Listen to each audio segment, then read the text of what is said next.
Na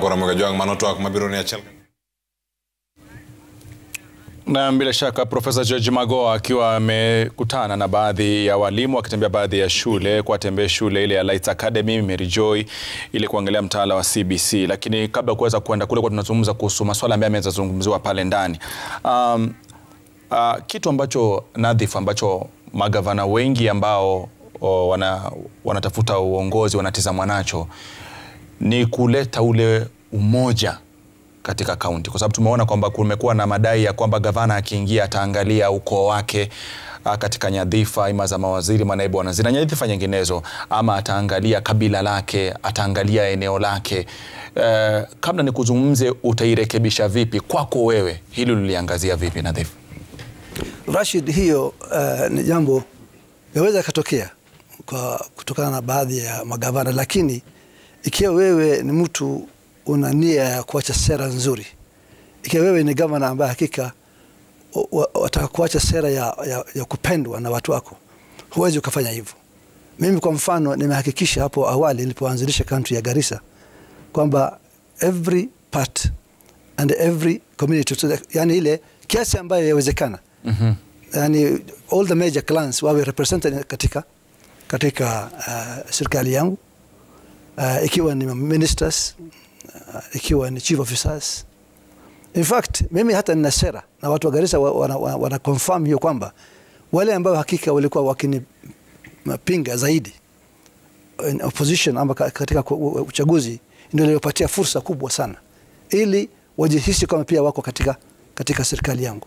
So hii inategemea from one person to another. Na pia inategemea kuhusu what kind of sera you want to leave behind, what kind of legacy, what kind of ile nini, yani ikiwa wewe ni mtu ambaye hakika wataka kurudi especially for a second term, huwezi ukafanya mambo ambayo yatatorosha watu. Utafanya yale ambayo utahakikisha kwamba yani ufanye adala baina ya watu wote.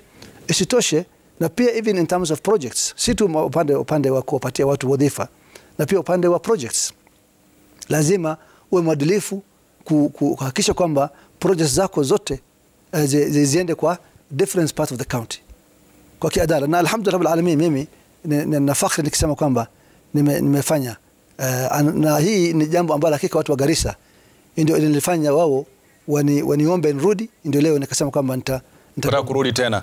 Tutazungumza kirefu kuhusiana na masuala aliyofanyia. Kuna watu wanauliza kuna miradi ulioifanya kisa wakipitia wanaona mambo tofauti, nitakuja kuuliza unifanulie zaidi kuhusiana, lakini tuende kwa Jack Ranguma ili tuweze kusikia pia kauli yake kuhusiana sasa.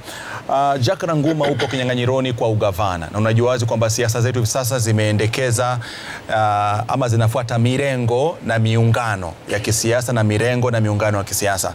Kimtazamo wako unalizungumziaje hilo na ile tikiti yako ambayo unaipigania ya ugavana kaunti ya Kisumu? Well, I'm coming back to Kisumu as governor on an MDG ticket.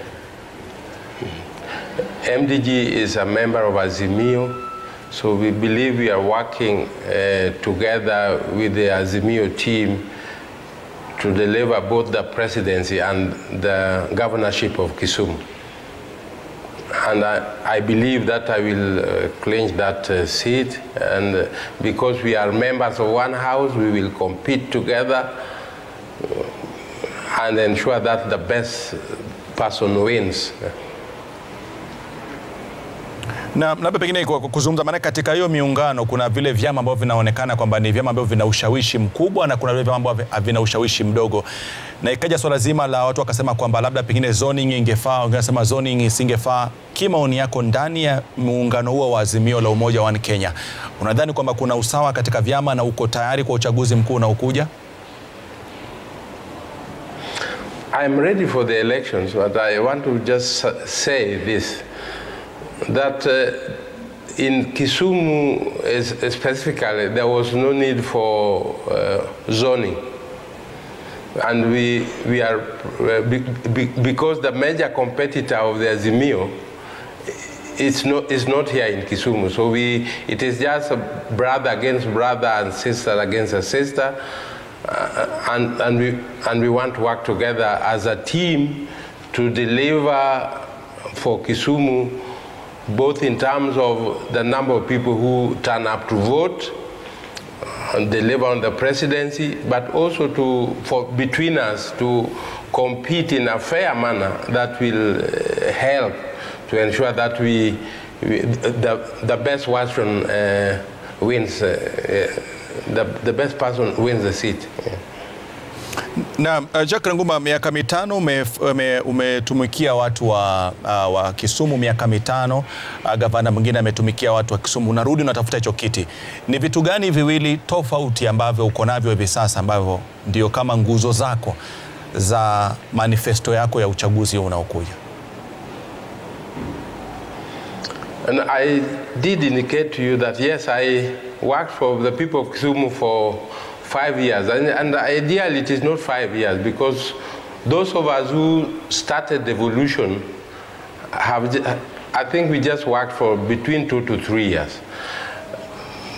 The one that is present here had the ability to continue on those projects and start new ones, and he has been there for 5 years. So if you are comparing us between us, it is not like with like. But I want to tell you that there are many things that I did in my first term that he has not been able to do, and is only the current administration is just talking about making the city clean, putting cabros, breaking businesses and so on. Yes, with a reason. But I want to say this, that it is important that we structure whatever we do as governments to benefit the people of Kisumu, and that is what I would aspire to do. Because the economy of Kisumu has nearly collapsed, and we need to think beyond that to ensure that we bring people back to business, people begin to have money, people begin to have control of over their lives and so on. And I think this is key in the coming 5 years. Na nitakuja swali lingine ambalo ni muhimu sana kwa wale ambao wanatafuta ugavana, kwa sababu ukiingia unahitaji upate uongozi wa ushirikiano kati yako wewe na serikali kuu, lakini pia kati yako wewe na serikali za kaunti. Tumeona kwa visa vingi wakati magavana wakipelekwa mbio na mabunge ya kaunti yakileta kura za kutokuwa na imani. Wewe kimtazamo wako, ulikuwa miaka mitano, unadhani tuweza ifanyaje sheria kuhakikisha kwamba kunakuwa na ushirikiano mwema, lakini kuna uhuru wa utendakazi kati ya county assembly na governor? I think it is important for the county assembly and the governor to work harmoniously, and it is important that as a team we discuss and agree on how we are going to work going forward. I know that everyone has an interest, but what is important as we move forward in devolution is to get the MCAs to understand their role properly and then execute on those roles. Now, if we are able to get them to understand that, then I think they will be able to appreciate that the governor is doing what is good for the counties. The second thing which I think is important is there was a proposal to have ward development funds, and I think these are areas where we need to agree, so that then even as we work with MCAs, they begin to appreciate that yes, Kisumu is good for all of us, and that we are prepared to work together to deliver for the people of Kisumu. We need to give those people hope. We need to get MCAs to understand that yes, they have a chance to come back if they work properly. Unfortunately for Kisumu, the MCAs have become choir masters, and they are the ones who are doing the contracts for the people of Kisumu. So there's a great conflict of interest here in Kisumu. Na kumalizia tu Jack Ranguma, ni kuachilie uendelee na majukumu yako. Swali la mwisho ni kwamba umezungumza kuhusu maslahi ya wawakilishi wadi ambao pia nao wakati mwingine wanawasumbua magavana, manake wana interest zao hapa na pale, na wengine pia wanashindwa kufanya kazi zao kwa kuheshimu gavana na kutomkosoa gavana. Kuna kitendawili cha kwamba mnapotafuta ugavana, unatafuta wewe na mgombea mwenzako kama naibu gavana wako, lakini manaibu gavana wengi wamelia kwa sababu hawapewi ushirikiano na magavana wakati wameapishwa, na wanataka sheria ibadilishwe ili naibu gavana pia awe na usemi katika kuongoza kaunti. Unalizungumziaje hili Jack Ranguma kwa kumaliza? No, strictly speaking, yes, there have been those complaints that deputy governors have not been given responsibilities. But I don't think that they require responsibilities because they work closely with the governor. They are the other eye of that governor.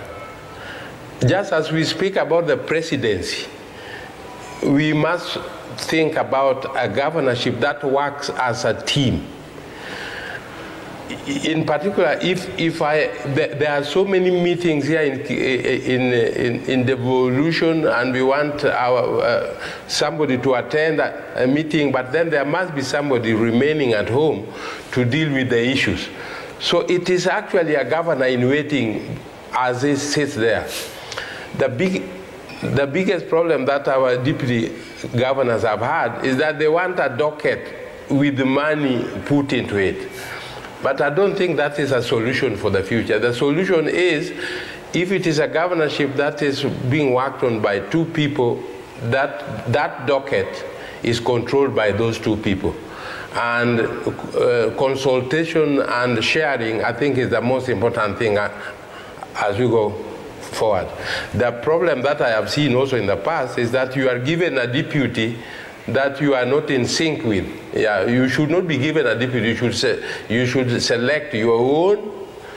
You should select your own and work with them as you deliver for the people. Naam, shukran sana Jack Ranguma. Continue to consult if there are issues. Yes. Yeah. Naam, shukran sana Jack Ranguma ambaye ni anawania kiti cha ugavana kaunti ya Kisumu. Shukran sana na kila laheri katika safari yako kutafuta ugavana Kisumu.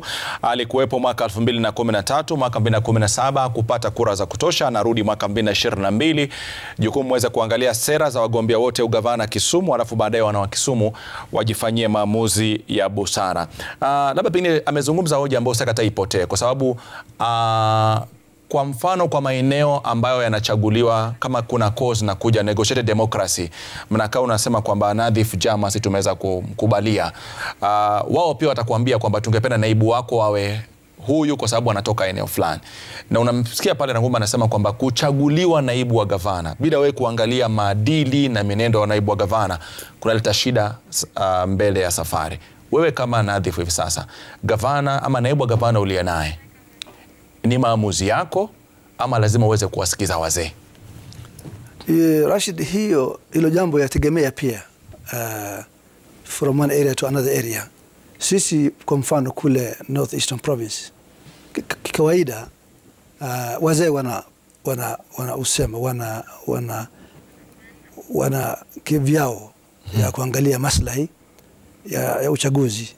Labda kwa mfano kuna ile alliances, clan alliances, balancing regions, mambo kama haya.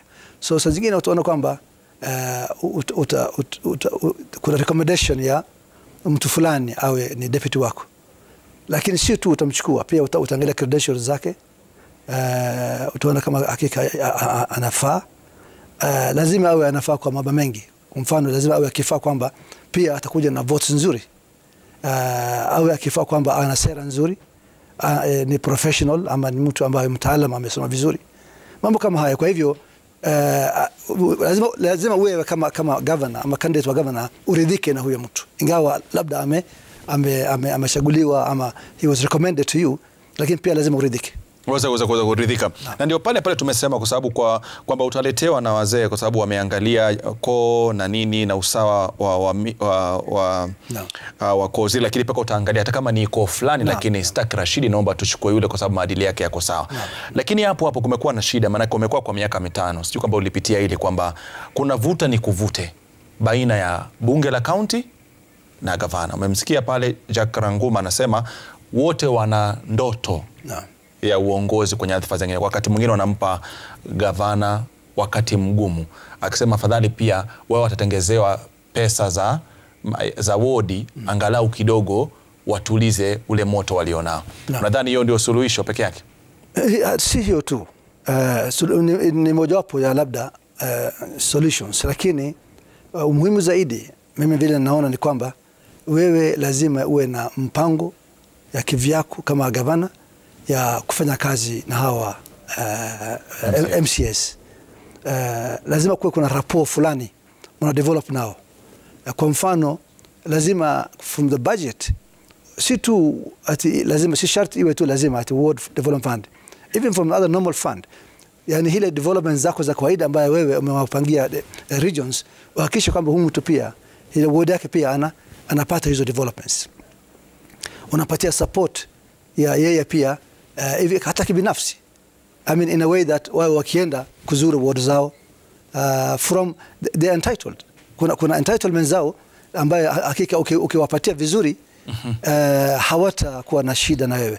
Na mimi nasema bila contradiction kwamba zile 5 years zangu za mbele nimewahi kufanya kazi vizuri sana na bila shida mengi na watu na wa MCAs wangu huko. Naam, kuna hoja, kuna mtu ameuliza swali hapa na labda nitakuuliza hilo swali, waweza kuniambia kwamba anasema kwamba kaunti ya Garissa ilikuwa ndio kaunti ya kwanza tulipata mama zetu wakijifungua kutoka Northeastern kwa upasuaji na ikafanyika katika maeneo. Lakini anasema je, muulize Nyadhifa jamaa ashatembea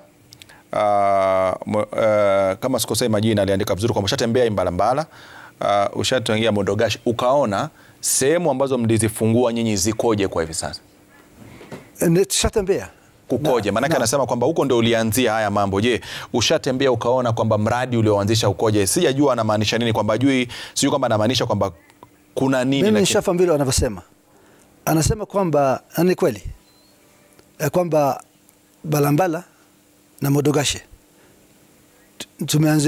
tumeanza theaters ambayo hakika kumetokea upasuaji wa kwanza ama operations wa kwanza ningesema North Eastern province nzima for almost since independence, operations ya C-section. Yani theaters hakika very very well equipped, very modern. Na hivi sasa ukitembea kule, na sisi nishawahi kutembea, nishawahi kuona kule Modogashi kule Mbalimbali, pia tuna habari za kutosha kwamba both the two theaters ambaye hakika zilikuwa ni kitu ya fakhri sasa hivi zimekufa, hakuna chochote. Nini kinafanyika? They have been abandoned.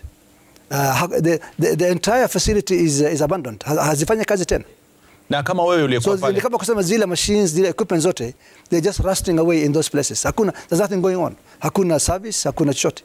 Na swali nitakuuliza, okay sawa, wewe haupo kama gavana, lakini mradi ambao uliuanzisha na ni mradi ambao umesaidia jamii, ni mradi ambao umetumia pesa za taifa. No. Unapokuwa nje alafu na kwamba hutumiki, ulileta juhudi zozote kuhakikisha kwamba kuna kitu kinafanyika? Ama ulisema tu kwa sababu kuna gavana mwingine wacha waendelee wanapofanya? Ama ulikuwa na jitihada kuona kwamba mbona tunapoteza hii rasilimali yetu ama huu mradi wetu ambao unasaidia wananchi kwamba uanze kuozeana? Rashid, vile nilivyosema hapo awali, haya mambo yategemea on the person on the seat. Hii ni kitu ambacho ni amana kubwa. Sisi magavana hakika, I think kitu ya kwanza watu wetu wawe kitazama wanapochagua mtu ni his level of ile amana, uzito wa kuchukua hilo amana. Kwa sababu ikiwa mtu amekuja tu kwamba hajali tena, basi anshaingia the seat and the rest is for him to do what he wants bila kujali maslahi ya watu. Mimi kitabu kidogo nilikuwa nikisikia kwenye TV hapa news ya Citizen kwamba mwingi hakuna hata gloves in the hospital. Same thing in Garissa. Now you can send out tuma watu wenu ndio mjionee pia, mfanye report. Mimi nawasihi actually Citizen muende mfanye report zenu, mfanye research what has happened baada sisi kuondoka kama magavana wa kwanza. Haya mambo yote ambayo yanasemekana na Ranguma na wale wengine ni kitu hakika imetusangasha kwa sababu mbona watu wawe namna hiyo? Hatujui ni nini imetokea, kwamba yani tuliwacha mambo ikiwa vizuri, suddenly now everything is dead. Hatujui, labda national government ama nyinyi watu wa media tujue nini kinaendelea. nini. Na bila shaka anasema Panadhif Jama kwamba kuna tatizo kwamba yeye hakuwa uongozini mwaka 2007, kingekuwa bora zaidi wanaoingia, na sio tu kaunti ya Garissa, kaunti zozote zile, iwe funzo kwamba unapoingia ukapewa uongozi hivi sasa, tafadhali jaribu kutekeleza yale ambayo mwenzako alifanya mazuri, yaendeleze yale mabaya unaweza kurekebisha, huku na wewe ukianza yako ya kuweza kuendelea, lakini usipuzilie mbali miradi ambayo uko na faida wananchi ukaitupilia mbali kwa sababu labda una hofu ya kwamba hii miradi kuendeleza unajenga sera za uongozi uliokuwepo. Tarudi na mengi zaidi baada ya muda usiokuwa mrefu.